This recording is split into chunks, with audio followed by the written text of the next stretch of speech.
The intro to the game scared the hell out of me. I haven't played the game since launch, and I thought this was the intro screen. I look at my phone for a second, look back up, and Nadine is there looking at me menacingly. Anyways, Nate is out on a Sunday boat ride with his brother, Sam, when these mercenaries pull up and flip us right into a flashback. Nate is getting yelled at by this nun for throwing hands with the other orphans. Sam pulls up to show us this bike he bought that looks like it came straight out of Mario Kart. He just wanted to flex on us a little bit before he tells us he's going to abandon us for like a year. But Nate isn't the type to beg, so he just asks his brother to come with him 47 times. Eventually, Sam says yes, and they drive off into another flashback. This time, Nate is fighting a random dude in a Panamanian prison. Apparently, prisons don't like it when their inmates fight, and the warden takes us into the back for some special alone time. I'm talking about him taking us into this special part of the prison to find this cross, not the other thing that happens in prisons. That's what Gustavo, the guy we fought earlier, wants to do to us. So now we have a gangbang in the showers. I mean, Nate and Sam get on both sides of this guy and Jill, no. A big fight happens, that's the point I'm trying to get across here. Vargas breaks up the gangbang and takes us to his office, where he gets absolutely bitched by Rafe. And then like a minute later, he gets bitched again. Before we can escape, Sam has his back blown out by a guard, forcing us to leave him behind. Now we're in the present, and Nate left the treasure hunting life behind to work a boring job where he does stuff illegally now. I'm not surprised Nate has a shooting range in his attic. The only thing I want to know is how hated was Lassie that they sold targets with the man's face on it.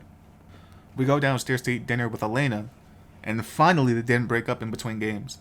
Elena tries telling us about her day, but Crash Bandicoot takes priority here. Nate's trying to make it as a speedrunning streamer. He doesn't need to listen to his wife's problems. The next day, Sam shows up at Nate's job alive. Somehow.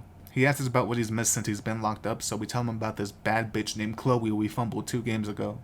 After crying about losing Chloe for a few hours, Sam tells us that he's indebted to Kanye West. They were cellmates back in Panama, and he broke Sam out. But once they were outside, Kanye told him if he wants to repay him, he must go find God. Why does Nate have a flip phone? The game came out in like 2016. By this point, everyone had a smartphone on them.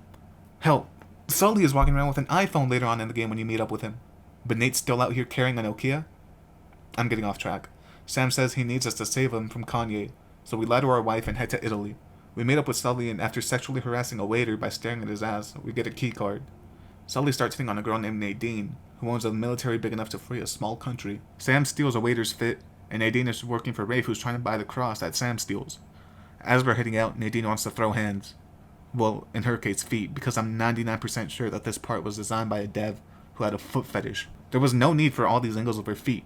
She throws us out a window, so we get vivid on the guards and barely manage to make it out. In the cross was a note that said, go to Scotland. In Scotland, I wasted 2 hours to find this map that said, aight, now go to Madagascar. At this point, I wasn't going to make the video. I recorded the second half of the game in one sitting. That's 8 hours straight playing Uncharted 4, only to find out that my footage got corrupted. So yeah, for the rest of the video, you're going to see this watermark. Shout out to this guy, the gameplay from here on out is his. But not only that, I've already recorded this video once, and my audio got messed up, so now I have to do it again. I swear this video is just cursed. After driving around in the desert for an hour, we find another map that leads us to a temple. And inside the temple, we find another map. But now Rafe calls us to tell us that he's hacked our phone, and he's going to leak how much Nate spends on OnlyFans subscriptions. It's at this moment that Nate decides that he's going to kill Rafe in the final battle. We leave the temple to go save Sam, destroying the livelihood of several poor families just trying to make rent by selling fruit. But we hit some sick drifts and save Sam, so it evens out. Things are looking pretty good until Elena finds us. She gets mad at Nate for lying, but I'm just saying, if he picked Chloe, she would have understood. She's best girl for a reason. I'm just throwing that out there. And now it's up to Nate and Sam to go find God. And they almost got him too. But now we're back at the beginning with the boat flipping and shit. We wash up on shore, find Sam, and then get a rematch with Nadine, who still manages to whip our ass in a 2v1. So we Superman punch her through the floor, landing conveniently in front of Rafe, who tells us that Sam never met Kanye, and he dragged us here to look for treasure. After revealing that information, he shoots us, but Sam takes the bullet for Nate, resulting in Nate falling off the cliff into another flashback. In the beginning of the game, Nate and Sam drove off to go rob this old lady. Elena saved us, and after listening to our story, she forgives us. If you take anything away from the video, it's this. Rob an old woman. It'll save your marriage someday. We get vivid on Nadine's men all over the jungle on their way to go save Sam again. But after finding him, he heads back for the treasure. Nadine turns on Rafe because he smacked the fuck out of her, giving her flashbacks to her childhood when her father used to do the same thing to her. We sneak on the ship and find out that Sam was jumped by this random pillar. We sword fight Rafe, who loses when he can't handle the weight of the situation. Having destroyed another lost city, we free Sam and swim to safety. In the epilogue, we meet Nate and Elena's daughter, Cassie.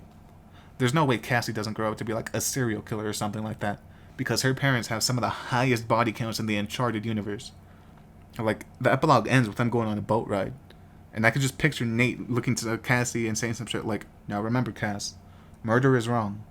Unless treasure is involved, in which case, go crazy." Then Elena's gonna be in the back saying something along the lines of, "That's right, dear. Now who wants sandwiches?" So hey, I hope you enjoyed the video. Like, subscribe. Stick around because next I'm gonna be doing the Mafia games, so that'll be interesting. Then after that, I think I'm gonna do some one-offs, like Until Dawn, maybe Detroit. I'm trying to take a break from series for a little bit, but when I do go back to series, I'm thinking Mass Effect. I don't know, we'll see when the time comes to it. Until then, I'm gonna head out.